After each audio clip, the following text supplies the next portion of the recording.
252 time at Hyundai dealerships nationwide. Featuring the all-electric Inster 2025 World Electric Vehicle. It's 252 time at Hyundai. See more at Hyundai.ie. The impression again we get out with what you put into it. It's like a walk of life. If you're good enough, go out and get it, no more about it. But not so much control in the centre of the field from Kilkenny as Richie Bennett sends it high and over the bar. Your mother sends you down to the shop for a pound's worth of goods and she gives you 50 pence. You can't get the pound's worth of goods, can you? Just about kept in. Oh, well done, Shawnee Buckley. To do that to Tomas O'Shea, he deserves to score from here. One of the highlights of the Sunday game. Limerick went out there from the word go today. No more about it. They made all the running, that was it. Put the ball over the bar and the back of it, and that's it. No ifs, no buts. Is there much time left? We have a couple of injuries. Here comes Kieran Carey. Carey leading the charge of the right brigade. 45 metres out. Has a chance to score. He's put it high. He's put it over. There's no sympathy in this game for anybody. Good evening, and you're very welcome once again to Treaty Talk. We're here for episode 349, and once again it is myself, Tom Clancy, and joined once again and as always by the Weekly Observer and Vale Star newspapers, Matt O'Callaghan. Matt, we are certainly into the business end across all the codes. We've county finalists in 3 of them. We've teams knocked out in the football. We've teams in relegation bother. We've teams in knockout phases even after 4 rounds of that. So it's real business time for every club now across whatever code they're involved in.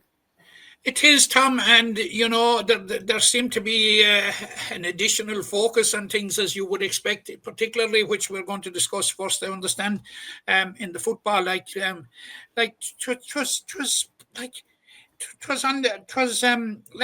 last weekend. Like we were on the brink of a couple of sensational results. Like Napirshick pushing it there all the way, and then what a game we had with Newcastle West and Galtee Gales. Absolutely, incredible. Where it'll tell you when clubs' backs up to the wall, the way they'll fight for survival, and both teams apparently, I was at the Galtee Gales match, but apparently Napirshick came so close to upsetting it there. So, it's coming to that stage of the season now where, as we can see that our predictions went all over the place. And I was hoping you wouldn't mention them, Matt. I can tell you our predictions this week. We might as well have not put them up because they were shambolic from top to bottom, really. I think it was a 2 out of 6 was the most that either of us got. It was one of those weeks. We had yet another draw as well in our streamed game between Father Casey's and Rathkeil, and I suppose a result that neither team were happy with, and I had to just more or less accept. But to tell you what kind of a sensational win, just that you mentioned that game, 17 minutes of the second half before the first score of the half arrived. Yeah. Like now, Father Casey's going there half an hour without a score. I know it was a game that was dominated by the respective defences. But like if you think of a game that you're going to go and there's going to be 17 minutes in the second half before you see a score, I'll tell you. I know. It's like 2024 rules or something. No, but having said that, Tom, you were on commentary. I watched it back, and it was quite entertaining despite the lack of scores. It was. Well, I think there was a nervousness to the game. I think both teams realised the importance of not being beaten. I know Rathkeil probably needed to win fractionally more than Father they did because they were a point less, you see. Yeah, but they're in snooker's required territory now, as I would have put it to Mikey Morrissey afterwards. But anyway, look, we'll come to that game in a greater detail in a moment. Elsewhere in the show, we'll be looking ahead to the ladies' football finals this weekend. We'll be touching on our Camogie at the latest scenes there, where we've county finalists in a couple of the different competitions. But we'll also be looking ahead to the Mammoth senior and Premier Intermediate hurling semi-finals, and maybe touching on some of the grades beneath those as well as time goes on. But again, there's only so many hours in the day, Matt. We could be chatting all night about these calls, but we'll start with the senior football. We'll also have a guest as well, I should tell you, in a few moments to discuss the senior football championship, or senior hurling championship, a man who's right in the thick of it only until a couple of weeks ago. So we'll start, Matt, with the senior football championship, and obviously it's the Irish Wire sponsored competition. I suppose we should start with Group 1, and I think we should start maybe with that game we're talking about there, in the one that we streamed on Streamsport for Limerick GATV. 11 points each between Rathkeale and Father Casey's. Yeah, I mentioned the result there, doing little for Rathkeale's hopes of progression. They're going to need to win in the final round, and they're going to need a result to go their way. Father Casey's clinging on to that third place because of this. It was a tense hour of football, wasn't it? It was a tense hour of football, and as I said, despite the fact that there was a 17-minute hiatus without a score, it was entertaining game. Like it was end to end. There was good defending, there was good approach play, you know. But in the end, I suppose I would say, and even though they got the late equalising point, you would have to say that Rathkeale were the unluckier of the two, Tom, because they were 4 points clear with 10 minutes to go. And Father Casey's found a spot, and right on the hour, or 2 minutes after the injury time, they led. And it looked as if it was going to be a real hard luck story for Rathkeale. But Andrew White got a late equaliser from a free. I suppose in the circumstances, maybe a draw was a fair result, but it was the kind of result that neither of them certainly didn't want. At this stage of the competition, you're into the penultimate round, your back's up to the wall, you need every point you can, and you're sort of running out of games. Father Casey's haven't come absolutely within a ghost of the kind of form that they were in last year. They're struggling to survive in the competition. You have Rathkeale, who are up, first year up in a number of years, I think since 2017, and are trying to consolidate and doing okay now, because I've seen Rathkeale a couple of times in the championship, and I saw them on their maiden game in the championship this year, and it was against them in Monaleen out in Croom, and they were well beaten that day, but they regrouped very, very quick, Tom, pushed it there all the way, the big win over the Piercy. And you know, as I said, we're unlucky against. If you were to say one side was unlucky, you'd probably say it had to be Rathkeale last. Yeah, you feel so. I know there was a bit of uncertainty with Father Casey's. They thought they had a point incorrectly chalked off that was waved wide, but from my vantage point, it maybe looked like it had snuck over. But that would have changed how the last few minutes were played, maybe, if that had gone over. But I think maybe Father Casey's didn't do enough to deserve the victory overall. But I think it was a game, you know, characterised by nervousness and maybe I suppose no one willing to grasp the nettle for long periods, you know, and characterised by mistakes. And we must compliment the defending as well, Matt. And I'm sure you heard me remarking on it in commentary numerous times that the defending was actually quite good. There was a lot of blocks and last ditch defending that made it a low scoring game. And made it a low scoring game, but despite the dearth of scores, made it an entertaining game. That's the point I was making about it. So look, Father Casey's playing a Piercy in the final round. They know if they win that, they will be qualified for the quarterfinals. Now, Rathkeale play Ula. Yeah, and if they win that, it's anything but certain that they'll progress. That's the unfortunate thing about it. If they win this, they're into fourth, and that's, I suppose, safety. That's one box ticked. Yeah. But if they are defeated, they're guaranteed relegation. So I'm not sure the draw. Actually, I haven't looked at the scoring difference, Matt. If it's a draw again, I don't know. I'd say Ula are probably better placed, maybe overall. But I'm not sure. I haven't the scoring charts to hand. But so Rathkeale need to win, and they also need the Piercy to pick up a result for them. You know, that's in essence what Rathkeale need to do to get into the top three. That's exactly, and you just wonder after their performance against Adair. Now I know Adair were down a number of key players, including Countyman Paul Maher. Moving to that 4-10 to 3-8 is the best scoring that Piercy did all year. Unfortunately, obviously conceding 4 goals didn't help their chances, but they got 3-8. They were in this game for long periods, from what I gather, and it was there that we just found the scores near the end. When you factor in the Shane O'Connor got a goal at the last minute. Yeah, there was literally only 2 points in it. That'll give you a sense of how close it was, and you just wonder now, what had the return of Dylan Cronin? What impact had it? Would have to say possibly a huge impact. Well, Yeah, certainly a very positive impact. Yeah, he was he the third or fourth highest scorer in the championship last year? From what I remember, he was in the top 5 anyway. And really carried that fight every day for them. And they drew this game last year, I think, in large thanks to Evan Egan that got a goal, and it was Dylan Cronin as well knocking over a lot of points in that game. So they probably had a bit of belief that maybe they could upset Adair, and that look, a stronger squad available to the Pierce probably did them no harm. But Matt, when you break it down, they've lost 4 games. They're in a relegation semi-final, and there's no way they can improve that going into the final game.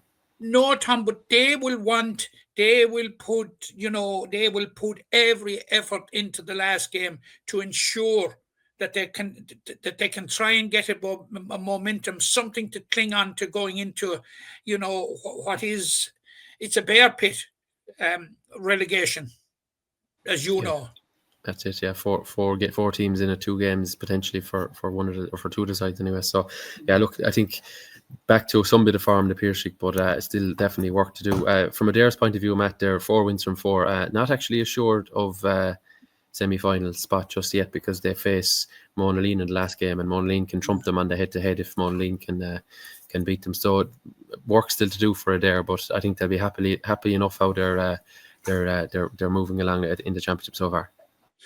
They will, and they will probably, they'll probably go all out. They will go all out for to get the semi-final spot. You heard what was it you or John Keogh that was talking to Hugh Burke after the game against Ula?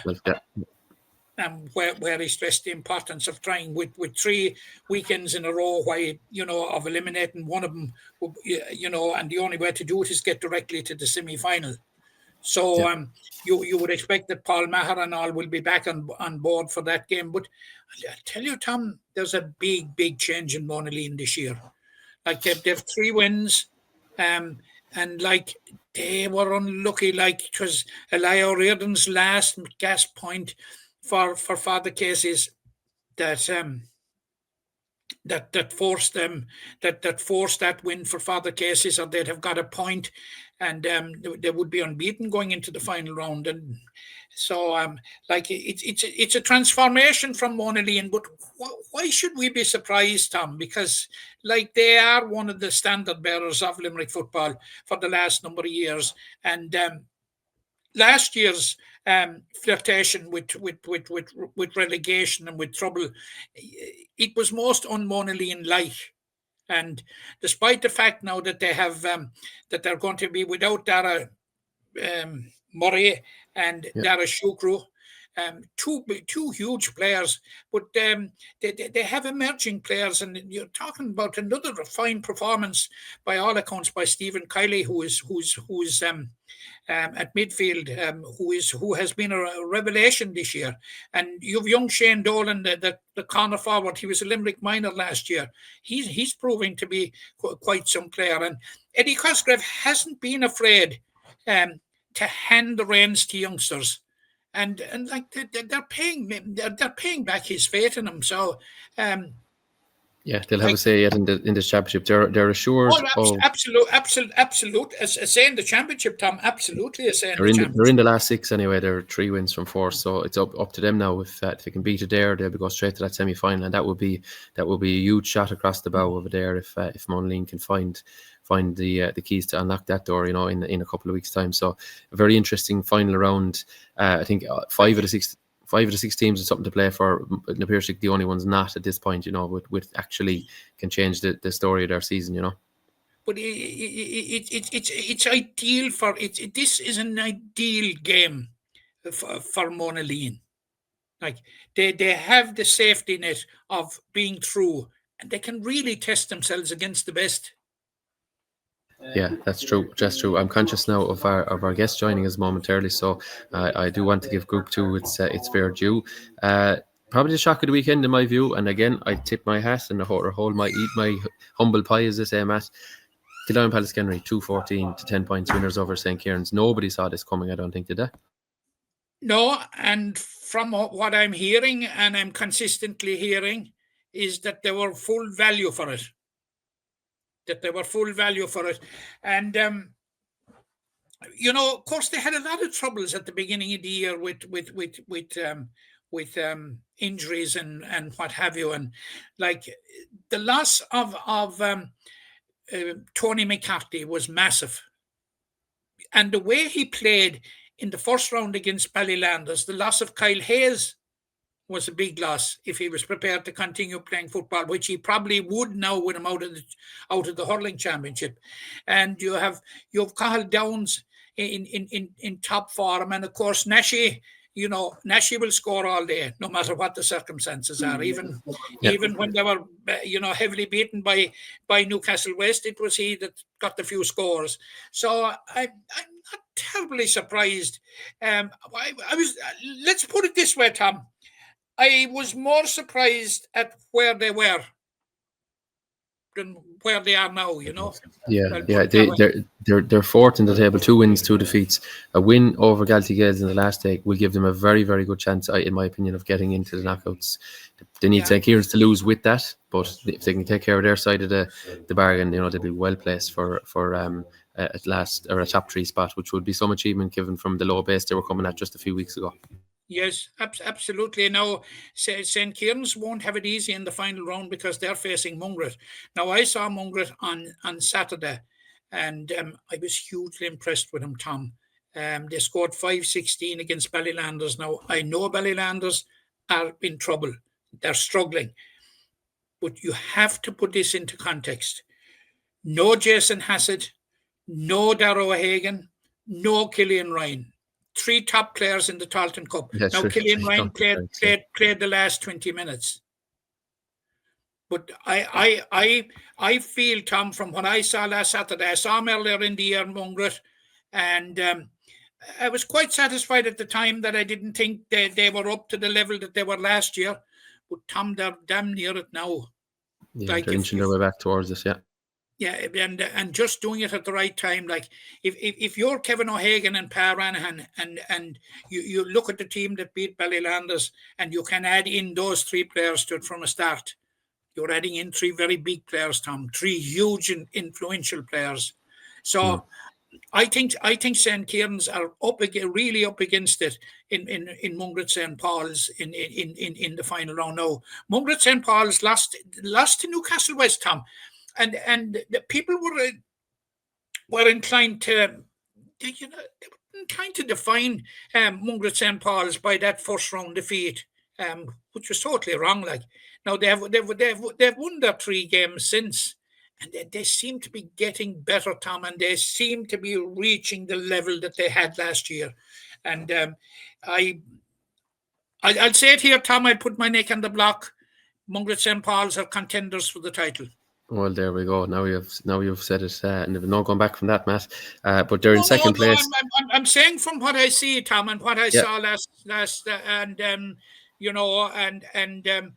there's a good bit more in them. There's more in them. You add those 3, Tom. There's an awful lot more in them. Absolutely, yeah. We'll be moving to hurling momentarily, but just to look at the other games in this group, Mungret St. Paul's now are a joint top. The head-to-head rule is keeping them off the top because Newcastle West threw away a huge lead against Galtee Gales. It was a bit of a shock for me. I seen the halftime score, and next thing I checked, and it ended Newcastle West 3-12, Galtee Gales 2-15. So I suppose some turnaround there for the Gales, and a result that doesn't do an awful lot for them, bar maybe breed a bit of confidence into them heading into the final round. Yeah, Tom, I was at it, and there's only one word that describes the second half that Galtee Gales produced was simply sensational. Was there much of a win there, or what was the story? Or did they just find their gear? No. But Bob Childs made the point to me after. He said, we conceded the goals, but he said we were playing well. And when I reflected on it, I couldn't disagree with him. But they went to the dressing room, was it 12 points behind? At one stage in the second half, they were 11 behind. And they kept their patience. Bob got 3 2-pointers. Maurice O'Sullivan got an absolutely incredible 2-pointer from nearly the halfway line. Tommy Childs, he burst in for the first goal, and Conor Moriarty came on, and I said to John Keogh beside me, there's a goal in him, and sure there was in the 59th minute. He buried it in the net, put Galtee Gales 1 point to the good. So it looked free as at the if other end to level it, was it? A free from Owen Hurley at the other end that levelled it. But they found a level of intensity and work rate in the second half. I think that Newcastle West were unable to match. But it tells me, the capability of that Galtee Gales side. They've had some near misses in the last few years, haven't they, as well? Yeah, they have. I've been watching them close now. They're near enough here to me, I think they were unlucky last year, Tom. They won the first 3 games. Then they lost the next 2 to Father Casey's and to Newcastle West, and then they lost the county quarter-final 10 points to 1 to Adair, and a game which nobody should have been sent out to play Gaelic football. It was a monsoon, if you remember it. It was. I actually saw a video of it only 2 days ago. I think it was should not have been played. But anyway, that was the end of their run last year. Another point to it is that Sean McGrath was missing. Yeah, they have a very tight squad overall, as we well know, and it's well documented. They're from a very small pick as well, so they need everyone available. They're in 5th going into the final round. They need a win over Kildare-Pallaskenry to move away from the relegation zone. And unfortunately, because they didn't win, they're actually out of the reckoning for knockout. So their priority now is to get into 4th place and let that be that, and not have to play relegation. But Tom, even if they go into relegation, I wouldn't have any worries about them. Okay, well, there's another statement from Matt, which we hope doesn't come back to bite him in the backside. But anyway, none whatsoever. Fair enough. Okay, we'll come back to any team, Tom, that can produce the level of performance that they produced in the second half will not be relegated. Well, there we go. Well, let's see how it plays out. But they need a win over Kildare-Pallaskenry to make sure that in the first instance. Okay, Matt, we'll come back to some of the other football action in the intermediate in a short little while, and we'll also look at Camogie and some ladies football. But delighted to say our guest is waiting in the wings, and it is a man from Monaleen, and is a man that has played plenty in the senior hurling championship this season. Lorcan Lyons. Lorcan, great to have you on Treaty Talk. How's things? How's all with you? How are you, lads? Good to see you. Hi, Lorcan. How are you? Welcome to Treaty Talk. Yeah, delighted to be on with you. You'd probably hope that we weren't ringing you this week and saying, could you leave it after another few weeks, because obviously Monaleen went so close to a bit of a breakthrough in terms of making it into a semi-final, but unfortunately pipped at the post by what was a really strong Kilmallock effort and a real squad effort from Kilmallock. So how would you reflect on it, Lorcan? What are we now, 10 or 11 days on from that great game with Kilmallock? Yeah, I suppose it's natural enough. Sure, you're disappointed for a couple of days afterwards. But yeah, I suppose then you at least you have time then to kind of reflect on the year, and you're kind of retrospectively looking back. And overall, sure, I think the underscore, even from chatting to a few of the lads when we kind of got to meet up, it was enjoyable to say the least. I think once you're competing in a few games and you go in with a bit of winning momentum, obviously you're hoping that what you're working on can then transfer over then when you play the higher quality teams in the knockout stages. And on the day, you at least were kind of thinking about like maybe a couple of opportunities here or there that you could work on fine margins than being miles off the pace, that kind of way. You're heading for that group next year now. I know people have been speculating that as far as I'm understanding, that group format remains for at least another year anyway. So you're in the top 6, as we call it, next season. You've shown last year against Patrick Swell, who maybe were a little bit stronger than they proved this year, and you've shown obviously the other day that you can mix it with these lads. So does that give you real confidence going in there next year? Not arrogance, but maybe just belief that, you know what, we if we can, as you say there, continue to improve, we can refine a few things that, we'll be capable of taking results in that group next season. Well, yeah, I suppose we're under no illusions. It's the top 6 in Limerick Hurling. It's at a high level to get to every year, and every year is different as well. It's not straightforward. like we could have been lucky this year. Like, you know, we'd no major injuries. We felt like we were kind of building nicely as well at the same time, you know, and other teams then were unlucky with injuries, and they could be the ones, you know, coming out of the, you know, coming from nowhere next year, or, you know, or what you expect to kind of reach their same levels. Like, so like that'll be interesting, like, as a year. But yeah, we're kind of delighted to be obviously up, and, you know, there'll be a big task ahead of us, like, but just to try meet that level what's required for this is, you know, it'll be a big challenge. Yeah, Matt. Lorcan, the fact that you missed the promotion last year may be a bullet missed, perhaps. From what I say of Monaleen this year, especially with the young crew, you have some very, very exciting young players that they will have benefited from the extra year in Group 2. And would you agree that they're now better prepared for the big step up? It's hard to know, but yeah, I'd agree that probably did notice a bit of visible improvement in, you know, the younger lads that you're talking about. But same time, you know, they're young. We're trying to just let them, you know, experience year on year as well. Like, you don't want to be putting any kind of pressure on them. You know, as long as they're enjoying it and they're going out every day like that, the years will kind of roll into each other, and they will naturally, hopefully, be competing at the highest level in Limerick Hurling. Like, so that's kind of just let them have that platform to express it. But yeah, you could be right, Joe. I think any winning season is a good season. So, like, if we had that this year, Joe, that it gives them confidence. But then at the same time, Joe, it doesn't really, Joe, things are forgotten about fairly quickly. You can kind of, Joe, there's always another game coming down the line. Yeah, the point I'm making was All Ireland Intermediate Champions 2022, consolidated in senior in 2023, just missed out on the head-to-head in 24, one promotion in 25. Like, you're building a very, very solid base. Yeah, I suppose, like, and then the second team going fairly well as well in Junior B that year after, and the Junior A as well. It's kind of like they're the lads that, you know, it becomes the group and the panel, like, and I suppose we're lucky in a sense that we've been building that over the last maybe handful of years. But, you know, there was a time there when I was kind of maybe their age and we didn't have that. So, you know, we kind of have to be lucky and appreciate these couple of years as well where we do have it, but to try hold on to it and let lads enjoy the hurling, and, you know, let that be their pastime and showing up, like, so. Yeah, Lorcan, I must ask you about this training session that Owen Breslan disclosed to me, that there was 63 at a training session.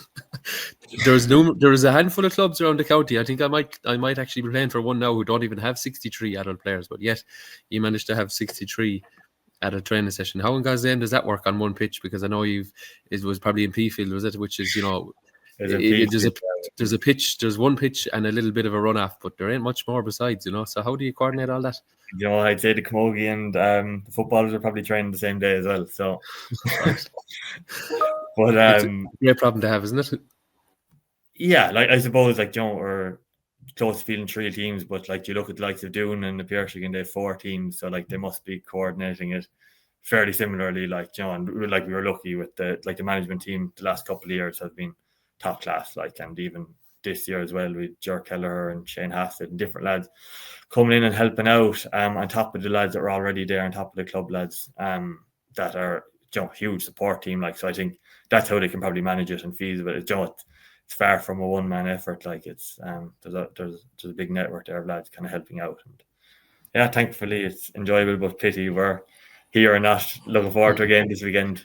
Yeah, that's true. I know it's something that I've kind of touched on a few times. The fact your second team, they won the Junior B narrowly a couple of years ago. They won the Junior A narrowly last year. There's a fair mix in those teams of young lads trying to prove themselves for the senior team, and there's obviously some older lads maybe who maybe can't give the full commitment for senior and are still, you know, more than capable at a lot of levels. It's very important, I think, for a lot of clubs, and we saw in the Piercing down the years how well they use their second team as a springboard for lads, and maybe that's something that, I don't know, is it consciously or unconsciously that the club have given a fair amount of focus to, because, you know, when you have so many players, you have to have a good platform for them, and getting that team up the grades has surely benefited your senior team as well. Yeah, 100%. I think that's probably one of the key points as well. Like, you know, and you have to kind of make the the lower level initially attractive to play, and I think by maybe us like going to games and all training together and just having the buzz, it just feels like one squad, and lads will come up and down between it. I would like to see, like, whereas if you played one level, you're not completely tied, whereas you're kind of saving lads. But I suppose as a club fielding two teams, other teams who can only field one, I completely get the argument. And I see what you're saying, though. Yeah, it would be great, if you could get, especially if younger players, because sometimes younger players are held back because people aren't sure, will this guy, is he good enough for senior? You don't really know till he plays, and then sometimes the guy mightn't be ready, and then he's sidelined for the year. It's a tricky one, isn't it? Yeah. Definitely something that could be looked at, but it's a huge emphasis, I suppose. Yeah, this weekend. So as you'll be like the rest, like myself and the Matt now, you'll be on the sidelines watching or watching from afar. There's 4 quality teams left in the competition. I know there's been a bit of disruption in the form of Patrick Swell have kind of dropped off from the big 4 as we were calling it for years, and Ballybrown have made inroads there. So how do you see these games? And I know you'd love to be involved yourself, but you probably see Kilmallock are going to only get stronger. I'm sure you probably realised the effort they put into Beachy the last day, and I'd say they'll be hoping that they have an awful lot more lads back towards fitness, so they'll have taken huge belief from getting over the line against yourselves even. Yeah, you'd imagine the 80 minutes, I suppose, of hurling played will only stand to them. It's always a tricky one to know how when you go straight to semi-finals, that layoff, how that reacts to teams. But I'm saying that, like, the Piercing are well used to that path, like, so their lead-in will be no different. It will be interesting to see it's played in Bruff again, if I think I'm correct. Yeah, you're correct. Yeah. So even they're only 10 minutes out the road. Like, I think Kilmallock, and if they can get a few of their injuries back, like, they have the experience. And what I was impressed with them was like their ability to shoot. Even this, I know they obviously, like, Shane had an outstanding game, but just even across the board, they were able to chip in enough from areas where you didn't think was dangerous. And had they something like 11 or 12 scores in the finish. I think Robbie Egan, like, that was probably the 12. One that jumps ahead. 12 was it? Yeah, Robbie Egan got one from Monaleen had 10 though. Yeah, but you're dead right, Matt. But in fairness, even the Robbie Egan point, I remember at one stage, like, he'd no right to really score from there, but he did, and it was worth more than a point, if you know what I mean, to them, because it energized their whole team, because you were coming the whole time, but when he comes out bursting out with a ball like that, it can change the dynamic of a game, and they got a lot of scores like that at different times. They did, yeah, and they were important ones at the right moments as well, nearly just in response to a score, or just nearly to go 2 or 3 just to give themselves a cushion. Like, they were the right times, and yeah, that's why I just thought, like, they were well able to find pockets, and everyone was well able to take a score, and that's probably what we'll probably learn more about at the level to go up. You can't be hedging, and everyone is a threat, I suppose. And yeah, it'll be interesting. I think that's where Pearson would obviously be focused on that as well, where they can put pressure on those strikers, maybe more so than we might have been able to do. Will usually work in their favour. Yeah. The Pierce League, obviously, in that layoff, but in the Pierce League, like, I'm sure you keep an eye on the other games and the other teams. Like, in the Pierce League, that squad it's pretty frightening when you start talking about who's back from injury, and they didn't have Peter Casey at all last year. He's after coming into it. He got a first start the last day.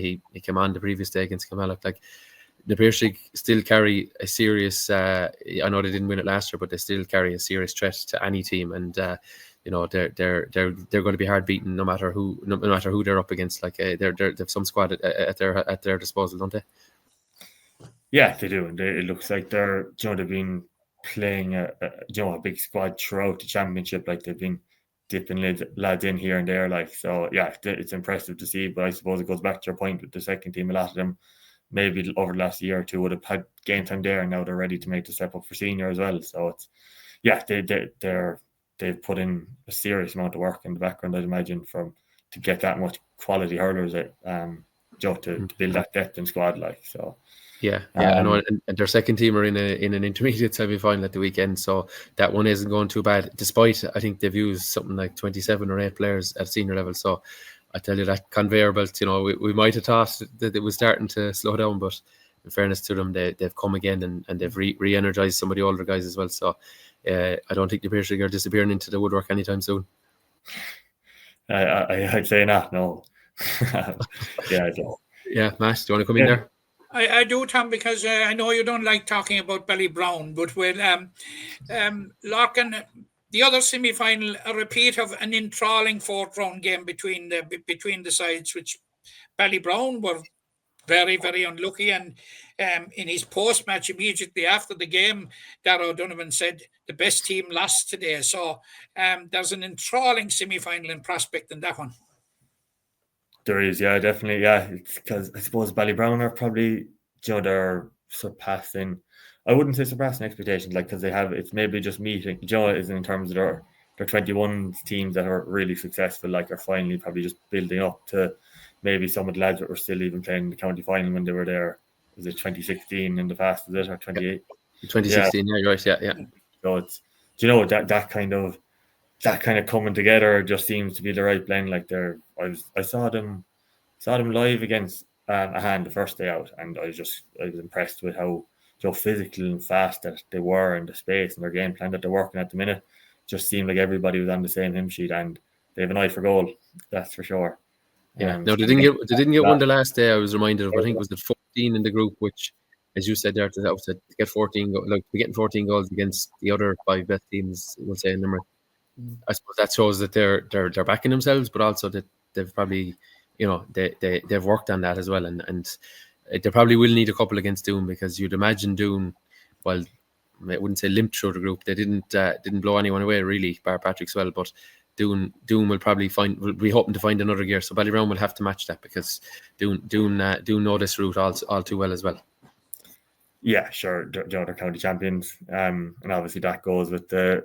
You have to give the respect that deserves. Like, so it's looking at like their setup it really suits kind of October hurling, in terms, like, they have literally a wall around the middle, and they're all well able to get ahead of the ball and create their scores. Like, so and not even just by watching it, like, we haven't got to play against them yet, but it's that's kind of the threat where everybody, and they've talent all over the place. Like, so yeah, it's like that. Both semi-finals, I think, are very, they were too evenly kind of matched in terms of.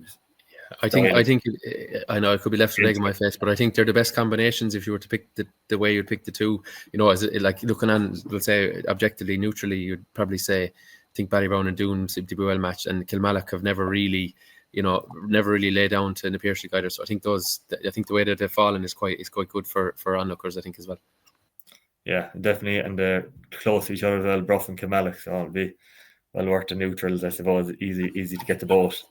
Yeah, that's true. Yeah. That's true. As long as there's no traffic delays between them.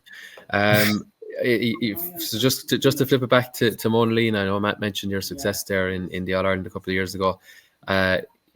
Before that, though, you were relegated, and I know not to be going over old ground, but did you fear for hurling in the club? Not fear in terms of that things may never be recovered, but going down a grade, and you probably weren't sure what would happen to Premier Intermediate because you hadn't been in it for a while. But the fact that you bounced back straight away was probably huge for the club. And I think Owen came in that season, and he's been a very, very steady hand, and that's probably putting it mildly in his influence he's had around the place.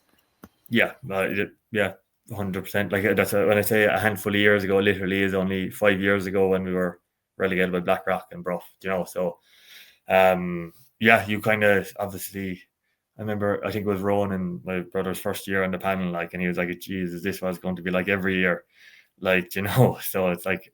So sorry, his first year was he got relegated, was it? Yeah, exactly, yeah. It's all his fault, so right. No, it's far from it, Jeannie, we were.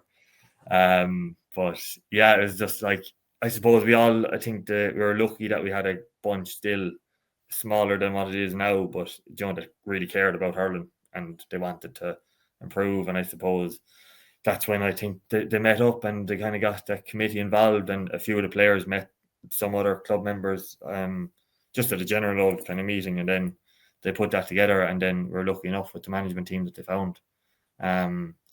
Because, like, I suppose you never know, but I think the effort was still willing to be put in by a lot of players, like, and then we knew there was good underage teams coming behind us, so it was kind of felt like a bit of responsibility on our behalves, and then just kind of perfect kind of year to get the ball rolling. I suppose we didn't that in 22 and 23 that intermediate. Yeah, when you go down to Premier Intermediate, we have not seen too many teams coming straight back up. Matt might have the figures to hand there, but like very few teams have made the immediate return. More often than not, teams actually keep going the other way. We saw like Cappamore, I think, slowly fell out of the grade. We saw Marook Boher, Knockany. You know, there's numerous clubs where, you know, once that losing habit got in, it was very difficult to arrest it. But thankfully, from your point of view, I think did you win maybe 6 of the 7 group games? You know, you were immediately back onto a winning note, and it just snowballed from there, didn't it? It did, yeah. I think we lost to Glenroe. Thanks, Lorcan. Yeah, no, well beaten on the day, and you had to get in there, Matt. Your only loss all year was to Glenroe. For God's sake, yeah. Sorry, I didn't mean to bring it up like that, but anyway. But what was it then? I was delighted you did, Tom. That wasn't I brought it up. But you got to the county semi-final and on from there, like. Yeah, exactly. And I suppose even going back to the year we relegated, I think it was the COVID year. So I think we had only 2 group games and you're straight into a relegation final. There was no other chance. So like you're right, if you start losing games, it becomes the opposite habit. Like, so yeah, but like we were lucky in a sense that we could nearly regroup Premier Intermediate, and then once you start winning again, the opposite thing, a bit of momentum builds behind you as well. And that's what really garners the interest then, is when you have those seasons. So going back to your point earlier, Matt, probably hopefully is the right time for us to be probably challenging some of the teams next year in the top 6. Sorry, I'll let you in there, Matt, 1 sec. One thing I noticed, I was at a number of those games in the intermediate, Munster and All-Ireland. I think it was at the All-Ireland semi-final and final anyway. But one thing I noticed, I was at one of your 20s games last year. I think it was in Knocklang, was it the county semi-final? The support you give to each other, I don't know where you, and maybe you were involved in the team in the background, or the support that lads in Monaleen seem to give to each other, you know, in terms of, and it's not unique to Monaleen, and don't get me wrong, other clubs do the same, but I don't know a lot of your names and faces, or I don't always align them, but I was at this game and I was like, pretty sure he's on the first team, second team. You know, these guys were going out of their way to support the 20s because they realised the importance of the young lads coming through, and they want, you know, like you really back each other. And I think maybe you touched on that earlier with the second team, that you go along. I think I refed one of your junior C matches last year, and sure, half your senior team was on the line as well. Like, so it's like, you're trying to create that real club and one team almost vibe where there's actually 3 or 4 teams in some instances. Yeah, I suppose like that's probably in a nutshell. Like, yeah, it's nearly our social outing in a way. Like, that's what we're trying to get to. And like, yeah, we've as much a crack on the line as seeing teams doing well. Like, you know, so yeah, it's just trying to kind of continue that, and hopefully we can keep it continued, and the new lads that join the panel next year kind of get involved in it. And, you know, and I will go back to the management and say, like, they're brilliant at creating and, you know, giving us a platform to kind of enjoy ourselves, different outings. And it's not because it's the club season now, like it is a split season, but like the league and the championship is so split up, you know, there's down times, there's loads of different aspects of it, that you have to be able to, you know, wind down as well as, you know, work hard when you need to work hard. Like, so yeah, you couldn't be having 6 months of really, really intense training. It just wouldn't work with it, you know. Lads would be sick of each other. Once a party either, like, so. Oh yeah, that's true. Yeah, let's try and find that balance, like, yeah. Yeah. Lorcan, now that you're promoted for 2026, must take great encouragement from the performance of Ballybrown this year. Yeah, I suppose you're kind of nearly always waiting for a team to, you know, be really consistent. I know Han have done well at that grade. So they're there for 6 years now and going on for 7th. Like, it's, yeah, like, you know, the gap was always kind of closing it a little bit, but just they've probably laid down a marker now. You know, getting the semi-final, and sure, you know, I see them as. I see it as a very even game anyways going in on Sunday. Lorcan, reflecting on the championship this year, how would you rate the championship in general? Now, I know you were consumed with your own group mainly, and you saw that at first hand, but from what you saw of the competition overall, where do you think it stands? Yeah, I think it was is good. Like, you know, it's very competitive, I thought, like in terms of just even looking at results in our group, like you probably go back to 5 draws or something, was there?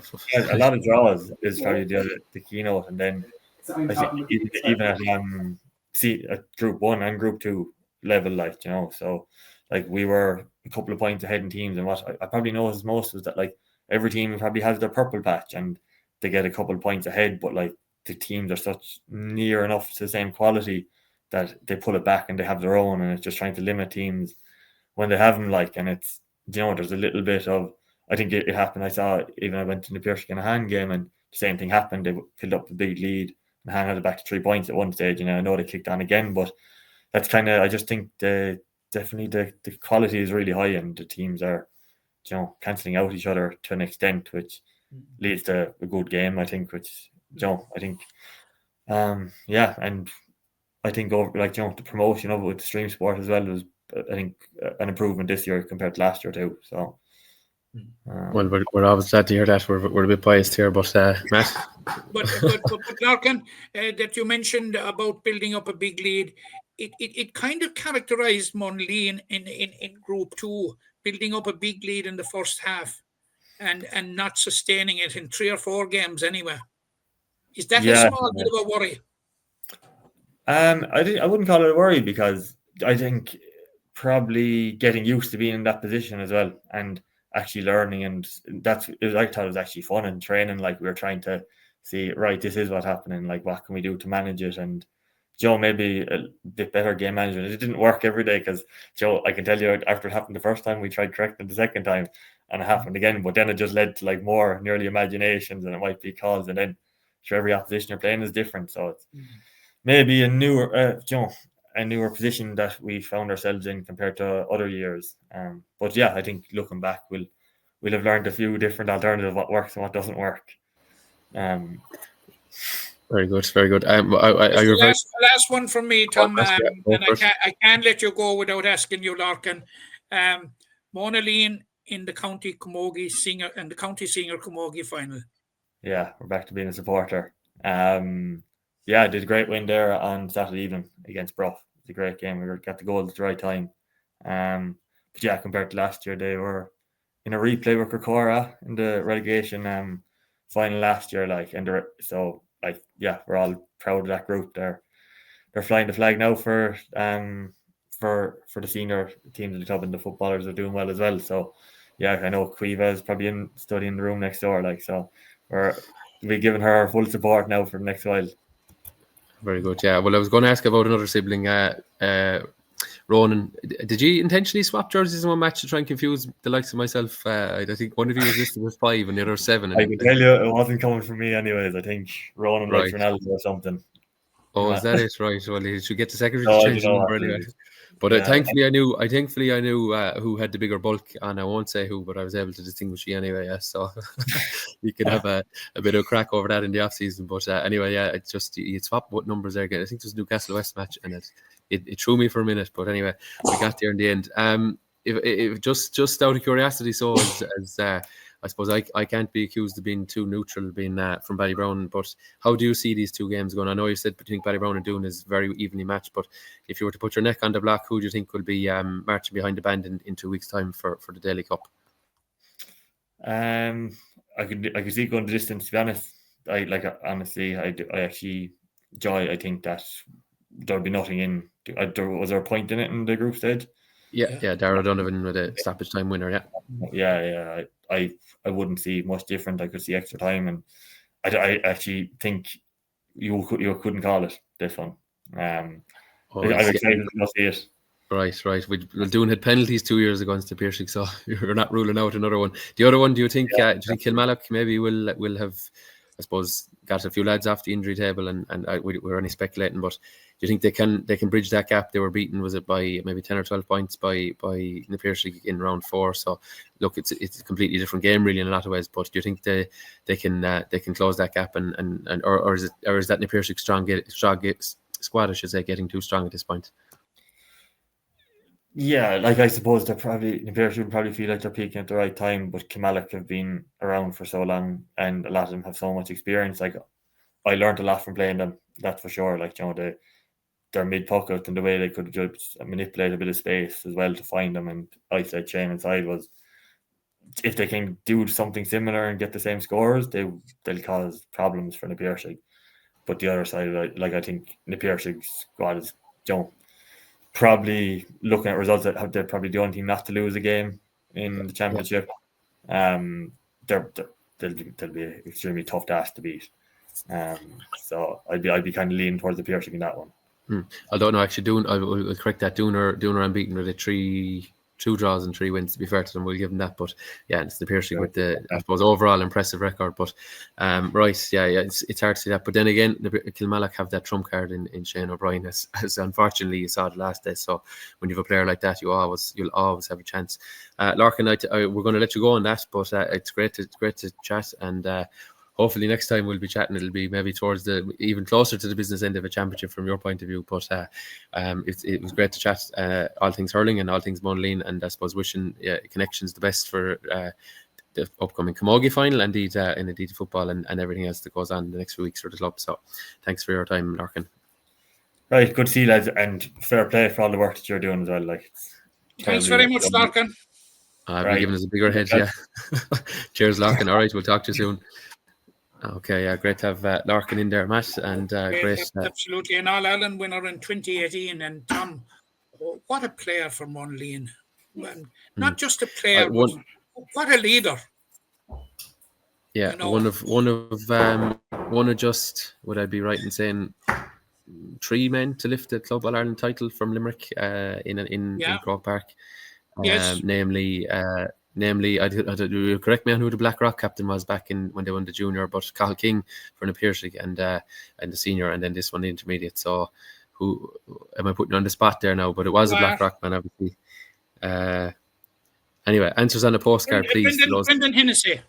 Brendan Hennessy in 2011, was it, or am I a year out? Yeah, 2011. Yeah. 10, sorry, they won the county in 9 and then into 10, for the junior title. But yeah, when you look at it that way, like what a great connection to have, in terms of winning lifting a piece of silverware for your club in Croke Park, and they've gone from strength to strength. Lorcan Lyons, the level he's playing at all this year, was it 7 points against Kilmallock? He has added long range frees now to his armoury. Yeah, as well as long range points from play. Yeah, what a player! What a player! Yeah, and he's nurturing along Darragh Langan beside him all the time. Seeing him evolve into being he's going to be a serious player, Darragh Langan, and a serious inter-county player, I believe, in due course. And Ronan on the other wing as well. Ronan at the other side, It's been a very stable and very predictable, in a good sense, half-back line. You can kind of set your watch to that half-back line and you know what they're all about, but still teams will find it difficult to unpick them. But yeah, great to hear from Lorcan. I know he was sitting on the fence there a bit. He was being very kind to his to all 4 clubs that are in the semi-finals at the weekend. Matt, we'll stay moving on the hurling. We'll come back to football and ladies football as well in a few moments, but we also have no small matter of 3 Premier Intermediate games at the weekend. We'll come to the semi-finals in a second, but a huge game at the bottom of that table, because it's probably even bigger than the semi-finals in a lot of ways. Namely, a relegation playoff with Glenroe and South Liberties. Big game for both these sides. Huge game, Tom. Relegation finals are the last place that any club wants to be embroiled in. Any level of relegation, be it semi-final or final. Nobody wants to be in them, but it is what it is. Neither side did enough to stay up, although Glenroe thought they had enough done when they played Garrisblan in the final round, only conceding the goal in the last 30 seconds. Had they held out, we wouldn't be having this discussion. Yeah, Liberties would be gone. They would have stayed up, but they've Glenroe have only one win all season, and that was over Bruff. But they've 2 draws, and ironically, Tom, the 2 draws were with the top 2 teams, F and Garrisblan. So if you can figure that one out in terms of form, you're better than I am anyway. Whilst South Liberties had 2 wins, and crucially for South Liberties, one of those wins was over Glenroe, 20 points to 17 in round 3. But that will count for absolutely nothing, Tom, on Saturday. Like, it's look, Tom, I wouldn't even attempt to call it, because form goes out the gate, out the window, out wherever you like, when clubs meet in a relegation final. And like Glenroe have been up now, this is their 6th year up. It was only Liberty's first year ever in Premier Intermediate Hurling, because they were gone up senior before it was introduced in 2014. And I think they won. They beat Ballybrown in the 2008 or 9. I think 9 intermediate final. 9 county final, and they went on to win the Munster Championship that year. And they've been senior since, and therefore they weren't involved with the Premier at all. So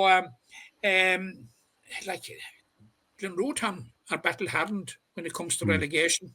Yeah, because a good few of their players have been involved in 3 relegation fights with Ballylanders. Yeah, no, I would say to that so Liberties in their own right have had kind of de facto 2 relegation matches last 2 years.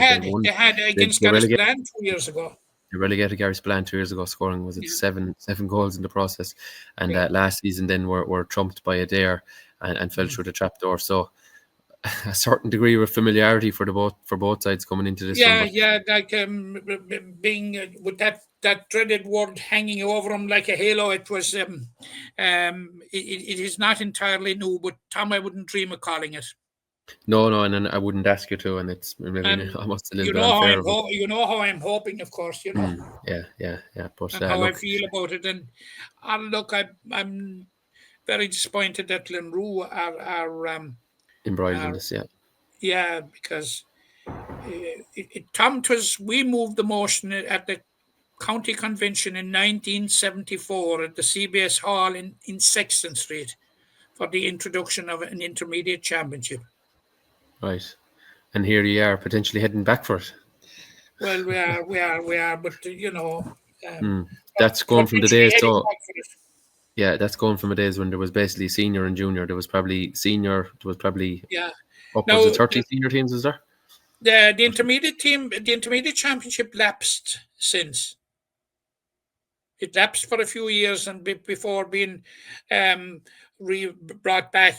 You know, like we'd won the junior championship in 1974, Tom, and we took a pragmatic approach to it, believing that we were not fit to go senior.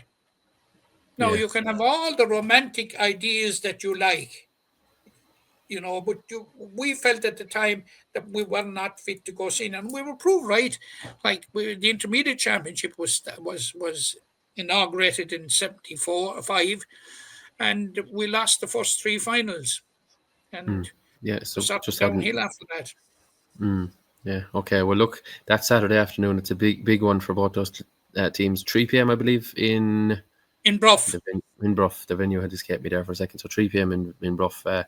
It'll be. There's always a bizarre feeling at those games. You know, there's no silverware at place, but there's as good as for the winner. You know, because they get to play in that grade again next season. So it can feel like that. There's a huge bogey prize for the loser, though, Tom. Yeah.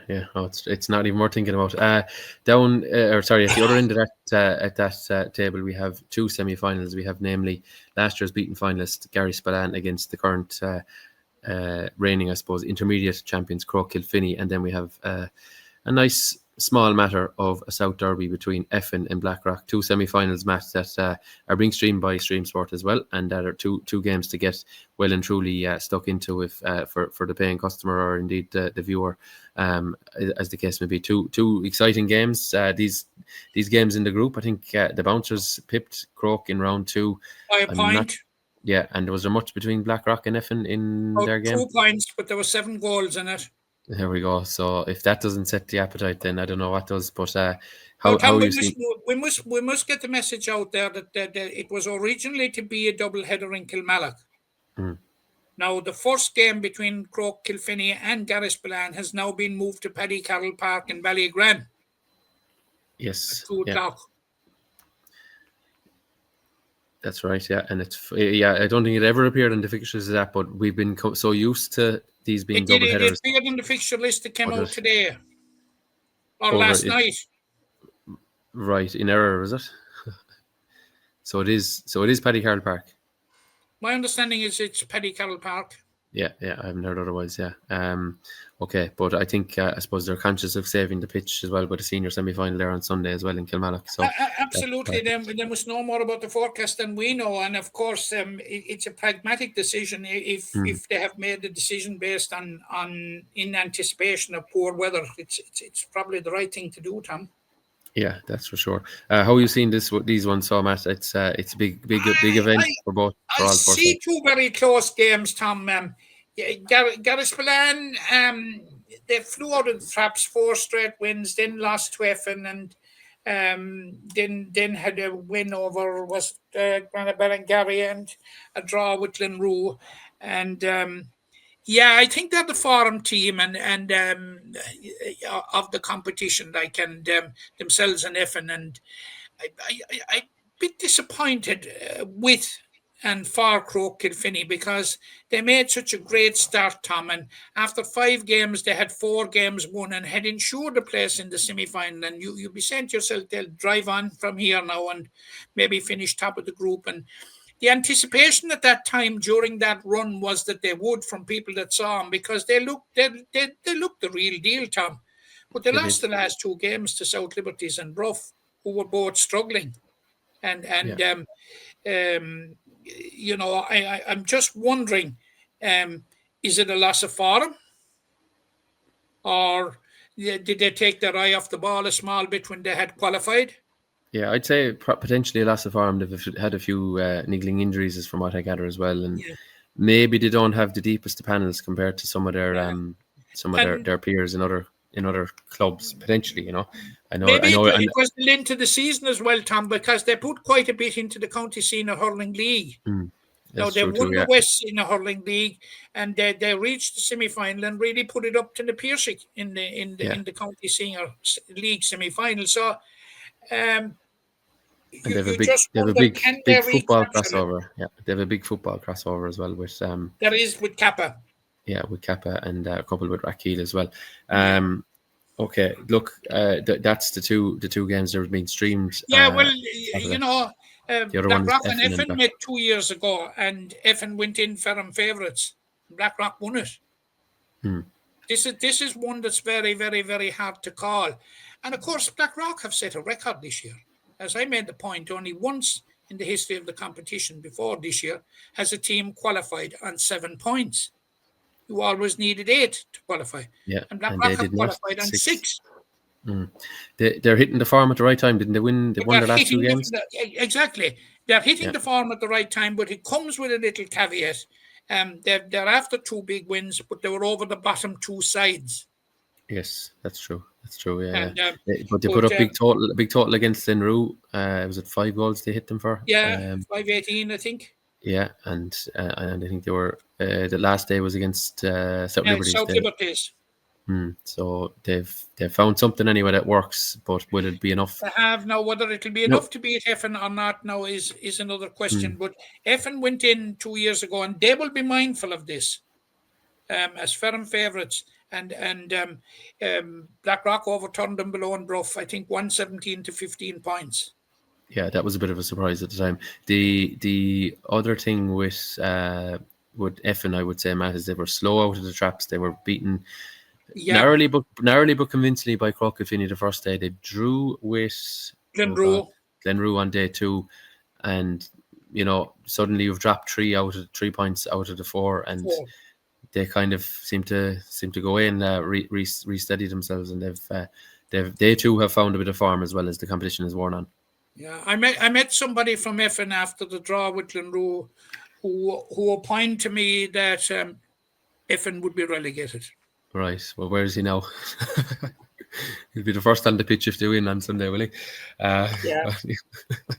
Very good. Yeah, no, you're not alone. Someone else who wouldn't be from Effin, said to me they are absolutely snookered now after the second round. I said, this competition is a marathon, not a sprint. So all they needed to do was get fourth, and they ended up winning the group, Matt. So yeah, I assured them that Effin wouldn't be relegated and would be strong contenders. yes, well, you were spot on with that one. I suppose we have we'll have to come to Camogie as well in the second, Matt, but we also have the intermediate hurling semi-finals. Brewery, probably a lot of people's favourites to win the competition. They are in one semi-final, and they face Fiona Castlemahan. That's on Saturday. Also, 3 p.m. start in Fina for that one, and then at the on 4 o'clock on the same day in the Cahan in the Childers Road, Maru Boher versus Na Piarsaigh. A lot of people probably think the two group winners here, which is namely Brewery and Maru Boher, will probably prevail, but I think Na Piarsaigh it would look that way, Tom, because both of them came out of their groups with 100% records, which isn't easy to do now. No, it's not that common either at the grade. There's probably one team a year, maybe, not two. Just a small little bit of a background to it. They were in the same group last year. Maru Boher won the first 4 games. Brewery struggled a small bit, but they met in the last round, and Brewery won it. Right. And it sent Brewery through the quarter-final route. But when it came to the semi-finals, they met again, and Brewery won it again. So the pointers are, Tom, that it will be it will be Brewery and Maru Boher. But, anything isn't certain at this stage. No, and we must remember Na Piarsaigh were the grade higher last year as well. They've come down from 2 years of Premier Intermediate. Down, and there's a lot of experience in that squad. Anyone that puts on that blue jersey is well able to hurl, Tom. And now they met in the group stages earlier on, and it was a convincing win for Maru Boher. But the dynamic has changed now. At this stage, it's now knockout hurling, Tom. Yeah, the whole thing has changed. No, the ground is softer, and absolutely, there are new factors that are playing into it now. Yeah, that's for sure. Also, just to mention that the glorious Intermediate County Cup will take place at the weekend. St. Kieran's versus Knockcaney. Anyway, moving swiftly on. I don't want to go there, and I thought you wouldn't risk a rant by bringing it up. No, we're moving on. We'll come back to the football now, Matt, and then we'll we'll stay on the small ball. I think we'll discuss Camogie at this point. We mentioned it there to Lorcan. Monaleen, through to what I gather is the first ever Limerick Senior Camogie final. They will face the champions Newcastle West in a couple of weeks' time. A big day for the club, a big event for them, considering as Lorcan said, they were within a whisker of being relegated last year. Had to go to a replay to stay up, and look at them now, Matt, into a final. It's fantastic for the club. But Tom, it's not just fantastic for the club. It's fantastic for Limerick Camogie to have a new face in it,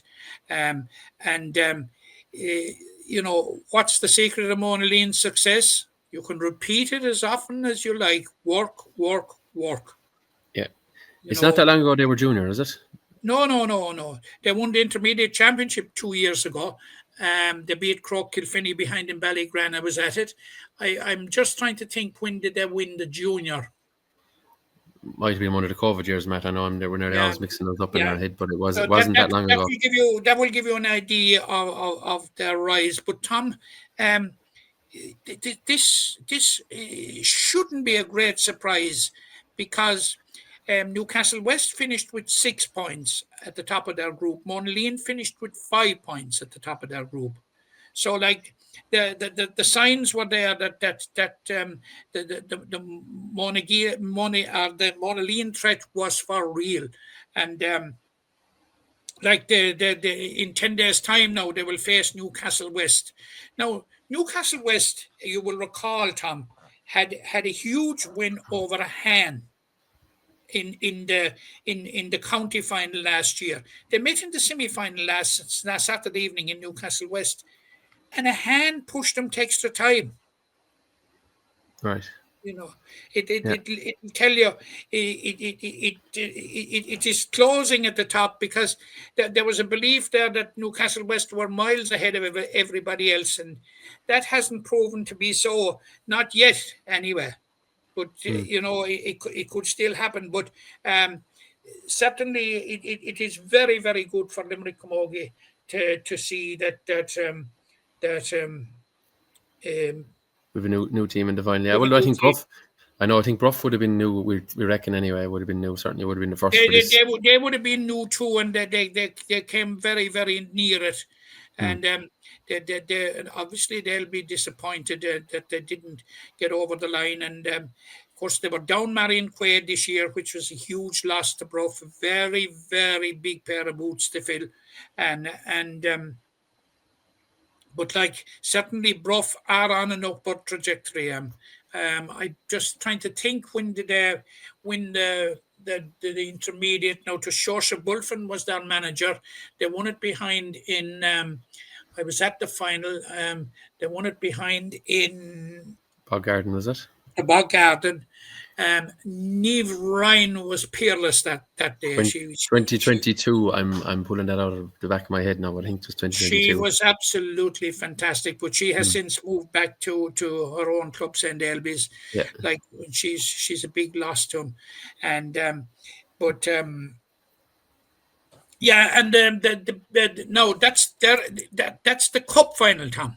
Yeah, that's the blue ribbon, as I said, the top. Now, The plate final, we have Killeedy. Killeedy won the league earlier on in the year, and you would be expecting that they would be emerging in the championship, but they didn't. But they're through to the B final, where they'll be playing a Dare. And the relegation final this year is between the Piercig and Croke Kilfinney. Right, so Croke just up and potentially heading straight back down, but potentially heading back down, which has surprised me a bit, Tom. I saw him in the county final last year. I thought, they would be well able to handle promotion, but obviously it hasn't happened now. So they're in trouble, and against the Dare now. I think Sophie O'Callaghan is back with a Dare, which be huge asset to him. And tis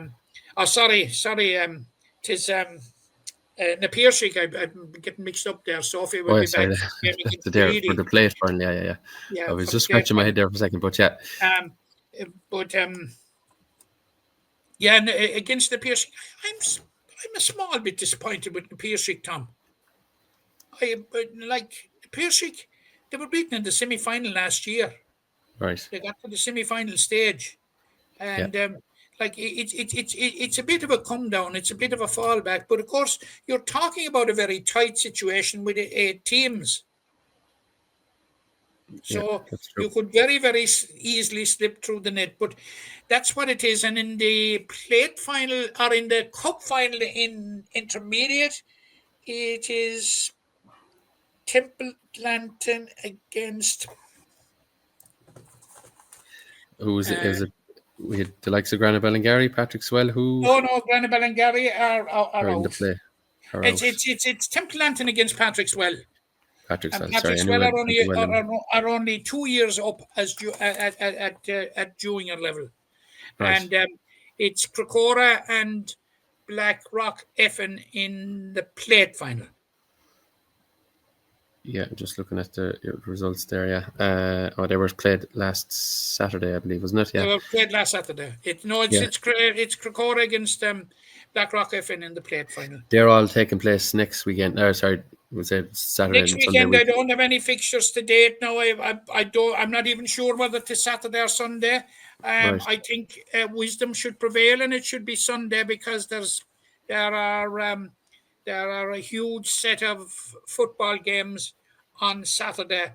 And you'd have to say, Tom, that the county board, now they're obligated, and certainly obligated by the configuration of the table, to play all the games at the same time. But I think they've done a very good job in having one set of games at 1 o'clock, and the other set is at 4. One group at 1 o'clock and the other group at 4. There will probably be a live stream game in that, will there, Tom? Yeah, there will. We haven't nailed it out. It's actually 1.5, 3. I suppose they're just allowing for. Yeah, 1.5, 3. Yeah, so Yeah. you know, We'll have the to games see. have to be played at the same time. So Yeah, I don't want it's the same. anyone saying to me during the week now or for the next 10 days, those games, should have been spread out. It's not possible. No, not in the final round anyway. No, and it's the same across the groups, unless there is a scenario, I think, where all business is sorted and they're kind of where business is sorted, where two teams can go up or down or can't affect anybody else. That's it. Yeah, those circumstances, like in the hurling, you had the Napier final round game this year with Patrickswell was played at a different time. Napier couldn't go any higher. Patrickswell couldn't go any lower. Yeah, we'll stay on football there. I know we've kind of segued from one sport to the other, but moving back from Camogie to football, the Griffins Coaches Intermediate Football Championship. We have our 2 semi-finalists, Matt. The first 2 anyway, on opposite sides will be Skeeton, Ballysteen, Kilcornan with 4 wins from 4, and the same on the other side for Galbally. So those 2 sides, I suppose, maybe unsurprisingly, Galbally last year's beaten finalist and Skeeton, Ballysteen, Kilcornan having been relegated from as Ballysteen. Yes, as Ballysteen, yeah, of course, just to make that distinction. But nevertheless, those 2 sides are in one half of the draw. It was a comfortable win in the end. I think 13 points was the margin for Skeeton, Ballysteen, Kilcornan over Drum Broadford, and it kind of puts Drum Broadford, behind the 8 ball going into the final round. They're in 4th place, and having been so close in the last few years, they seem to have fallen back a little bit. And now I suppose their fate is a little bit out of their own hands, I think, going into the final round. I'm not sure who their game is against, but a big blow for them. Clahan are out of the championship as well, Matt. They drew with St. Pat's, and that was just 1 point, Tom. But talk about Clahan. They've been very, very unlucky, Tom. If you have the results up there in front of you, all their games have been very, very close. Yeah. Now, one thing I would say, Tom, I was out at the Intermediate League final this year, and it was between Skeeton, Ballysteen, and Kilcornan against Galbally, and Galbally won it to retain the title for the 2nd year in a row. Galbally won it by 1 point, and I came away that evening from Fedmore, of the opinion that it was a preview of the county final. Right, and you're 2 results away from that now, yeah. Yeah, they're 2 very, very good sides that will take an awful lot of beating. And were it to emerge as a county final, Tom, I can't wait for it. Yeah, Kappa are in 2nd place in the Skeeton group. They have 3 wins and a loss, having defeated Glyn comfortably up last Wednesday night, 4-16 to 2-6. What that means then is that St. Pat's and Drum Broadford, who off the top of my head, I think they meet in the final round. I could be wrong with that, but I think they do meet in the final round. The winner of that will get the other spot, with Kappa looking okay. That's correct, Tom. You're correct there. Yeah, and Clahan versus Glyn. So those 2 sides are heading for the relegation semi-finals. And just a reminder, we have relegation semi-finals in the top 3 grades of football. Below that, I think it's just a straight final, but certainly in the first we have senior, intermediate, premier, junior, and junior A. Oh, it's top 4. So is it? Sorry, I thought it was just the top 3. Yes. Right, It ceases at junior B. There isn't relegation to junior C. Thank God, we're out of trouble for that ourselves anyway. The other group, it was actually interesting to see as well. You talk about some of the great Limerick hurlers.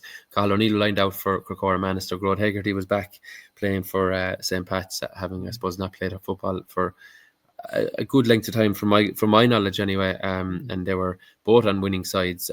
This is probably, we're talking about Killeen Pallaskenry's result being the shock of one round in terms of the senior football. This certainly was probably the one in the football, because Crocora Manister beating Gerald Griffins, and comfortably so.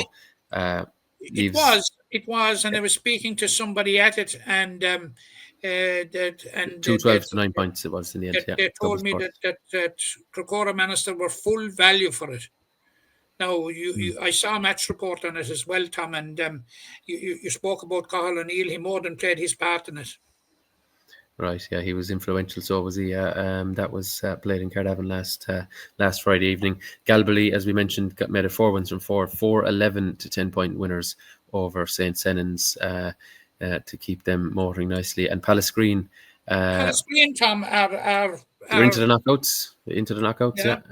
Yeah, with a 1 point win, 1-7 for Newcastle West, and 11 points for Pallasgreen. So basically, we know this group. Galway have won the group. St. Senans are vying for second spot ahead of Pallasgreen, but both those sides are already through now to the knockouts. So job done for them. Gerald Griffins, Crocora, Manister, and Newcastle West go into the final round, needing a result at least. In some cases, they might need 2 results. They might need their own and another one to avoid the relegation semi-finals. So Gerald Griffins, I think we touched on it last week, and I don't mean to sound hypercritical of a club, but they just haven't. They haven't got to the level that they had in other years, clearly, because 1 win from 4 games it's not good reading for a club that maybe a lot of people might have fancied to be in the knockouts for this grade. Yeah, they were in the knockouts last year. I was at it. They were well beaten by Galway, and I think it was 4-9 to 1-8. It was in Paddy Carroll Park in Ballygran. And I, for one, anyway, did not foresee that Gerald Griffins would be in the situation that they're in.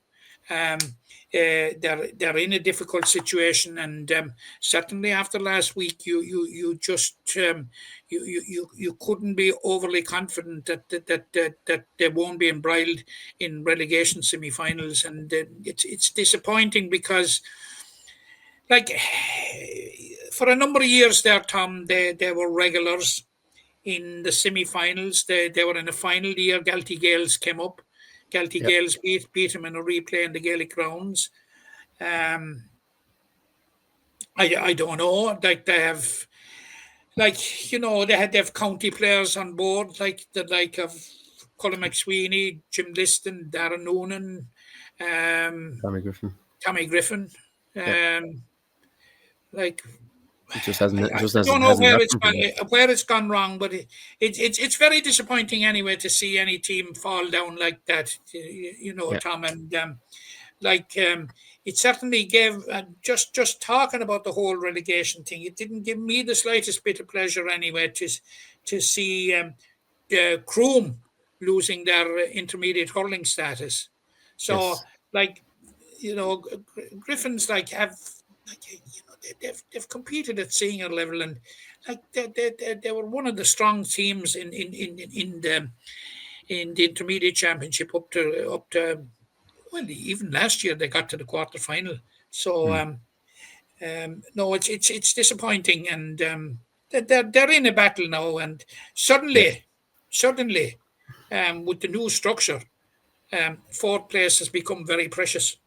It has, yeah. There's 3 teams with 1 win apiece. They being Gerald Griffin's play St. Senans in the last round. So to avoid 5th and 6th, they're going to need a draw at least, potentially more, with Galway facing Newcastle West. So they'll also hope maybe that the other results go their way. But another win for Crocora. If Crocora can beat Pallasgreen, then I think Gerald Griffins will be heading for those semi-finals in the relegation side of it. So nearly it's the top 3 against the bottom 3. Yeah, it is indeed. Yeah. So a lot of the business kind of decided, but a couple of swings still to come in the intermediate football championship. Okay, we'll come to the lower grades of football in the coming weeks when we have our knockout pairings and our knockout teams. I know just one that jumps to mind is Brewery have. As I touched on last week, Matt, they kept up that 100% record in both codes with their first team. I don't think any other club can claim it. 4 wins from 4 in the football, 5 wins from 5 in the hurling. So they're into a Junior B semi-final. So I tip my hat to them, and hopefully they'll get out of my way in the last round, and Knockany can sneak through with them as well. Tom, I'm extremely disappointed. I thought you'd have brought up long ago your clean sheet against Skeeton. Ballysteen, Kilcornan in the Junior B Championship. Yeah, what's rare is wonderful. Is that the expression, Matt? Skeeton nearly scored a goal in the first play of the game. I had to tip one onto the post. But other than that, unfortunately, it was very much a depleted Skeeton, Ballysteen, Kilcornan second team. So we were probably not under. It's far better to be nearly scored than nearly saved. Yes, very, very true. Yeah. But anyway, great to have 24 of 25, I think, tagged for Junior B, and you know, unfortunately the club is out of hurling in both teams, so the football flag will be flying for the foreseeable, and I know it'll be flying this weekend for their intermediate ladies. So we'll move to ladies football next. We'll come to that intermediate final between Knockany and Father Casey's in a moment, Matt. But the senior final takes place this Sunday, a big one in Offing, and precious silverware at stake again. Yeah, precious silverware, Tom. They've peculiar records coming into it insofar as that they met twice last year, and St. Ailbe's won both, including the county semi-final, which ended Monaghan's ambitions of completing 4 in a row last year. Now, they've already met twice this year. They met in the league final. I was at it out in Martinstown, and Monaghan won it, and they also won the third round of the group stage very, very convincingly, 211 to 4 points. But they did so at a stage when it was a dead rubber. Both teams had already, well, every team was going through to the quarterfinal, but both teams had already qualified for home quarterfinals, which was the gift of the top 2 teams in each group. And they won it. They won that comfortably.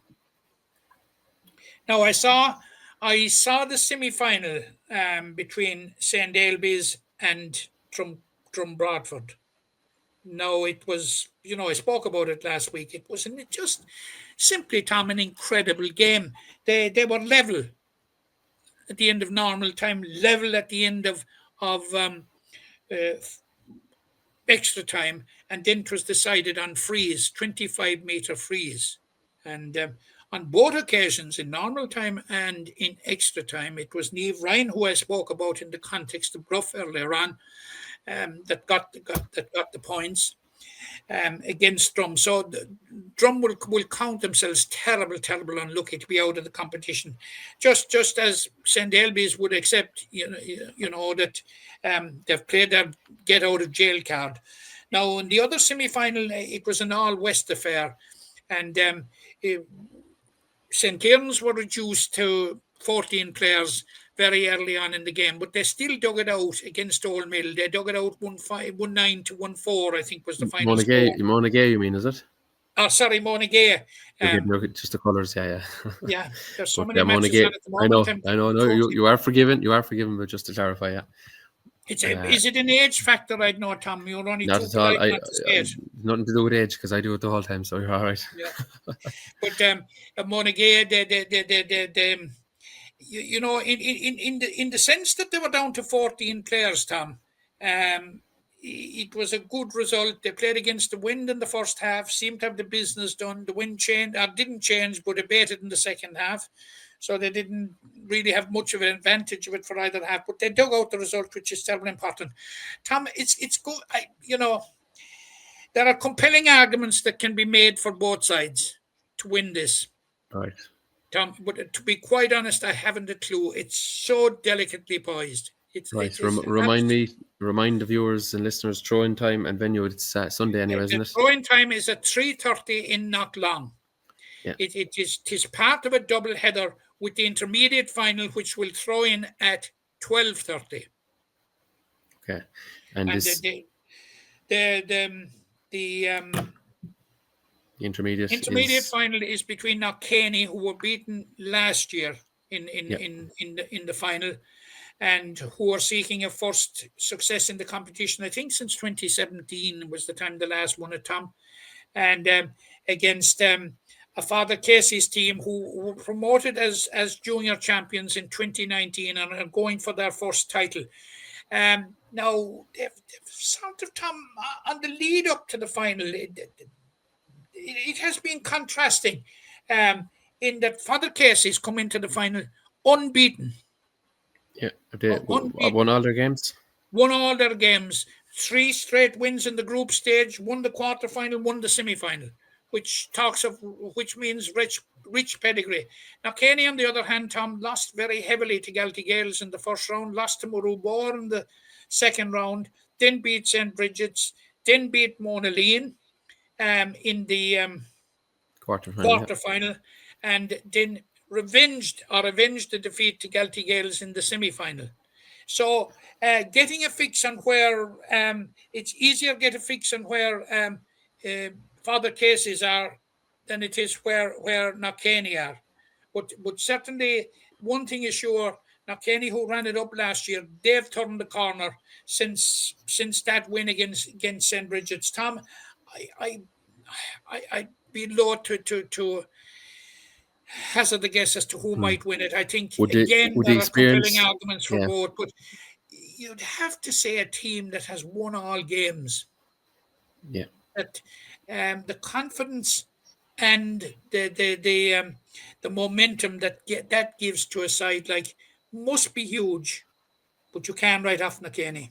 No, but it'll be a very early start for the ladies from Abbeyfield, because they've what an hour and must have an hour and 10 minutes to spin across the county to knock long for themselves. But it'll be all worth it if they make it 6 wins from 6 and come home with that silverware and are heading for senior. But maybe the experience for Knockany last year in the final, beaten Nardy by Mungret St. Paul's, as we know, and maybe that experience could serve them well as well. But it's no less intriguing. I think both games could be a cracker.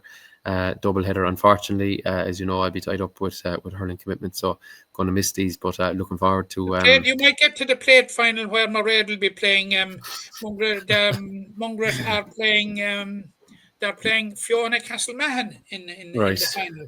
Have we a relegation final this week as well? We have. I didn't think we've enough spoken about relegation. Ballylanders against who? Remind me. That's all we'll say about it, and wish them the best. Ballylanders and Ula, yeah. So we'll look wishing both those sides the best, and indeed, I suppose the 6 other sides that are heading for trying to vie for a bit of silverware at the weekend, we wish them the best, and I look forward to hearing more about those games next week. Matt, we've done loads in the last 90 odd minutes. Have you anything else to disclose to our listeners and viewers this week? No, only go out. There's plenty games, plenty big games. Enjoy them. Pray for fine weather. Yeah, absolutely. Yeah, there's no doubt about that. We can It all agree on one means thing: so much. pray for fine weather. Yeah. Once we're not dodging the showers or dodging the raindrops, it was quite entertaining. I thought that the fourth round of the football championship, Tom, was quite entertaining. Yeah, well, quite literally not predictable. A lot of results from our point of view, anyway, which while we're laughing about it, is actually great to see, because there had been an awful element in the senior football championship last year where you could say Newcastle West will win that comfortably, Adair will win that comfortably, such and such will win beat. So it would have become a little bit predictable in a lot of rounds, but it's no chance of it in the last round last weekend. There was surprises everywhere, and again 2 draws as well. So that'll show you the competitiveness of the championship at the moment. Matt, just a final reminder. Overall, Tom, I would think that I've had conflicting views about the Limerick Football Championship this year. Right. And overall, Tom, and I've got in quite a number of games now, I don't think it has been a bad championship. I think it still has another notch or two to go, but I think you're right. It hasn't been overly poor. No, we've seen the first game of the championship between Mungret St. Paul's and Newcastle West was a game for the ages. Set the bar very high, indeed it did. Yeah, if you looked for a perfect start, it really got it. That's a very valid point. Look, I'm going to wrap it there, but I do remind our viewers and listeners that there will be 3 games streamed this weekend. That is namely the Lions of Limerick Premier Intermediate Hurling Championship semi-finals, 1 at 2 p.m. on Saturday. That's Carrickspillane versus Croke Kilfinney, and the other one is at 4 p.m, which is between Effin and Blackrock. And then on Sunday we will have the first of the Senior Hurling Championship semi-finals between Kilmallock and Na Piarsaigh. The other game is being broadcast by TG Carr. That is Doon versus Ballybrown. So plenty to get stuck into, but don't be afraid to get along to a game or 2 over the weekend. And if you do see myself or Matt, don't be afraid to say hello. Slán go fóill.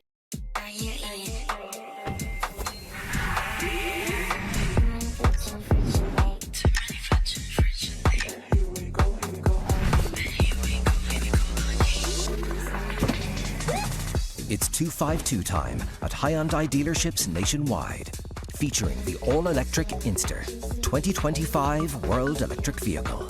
It's 252 time at Hyundai.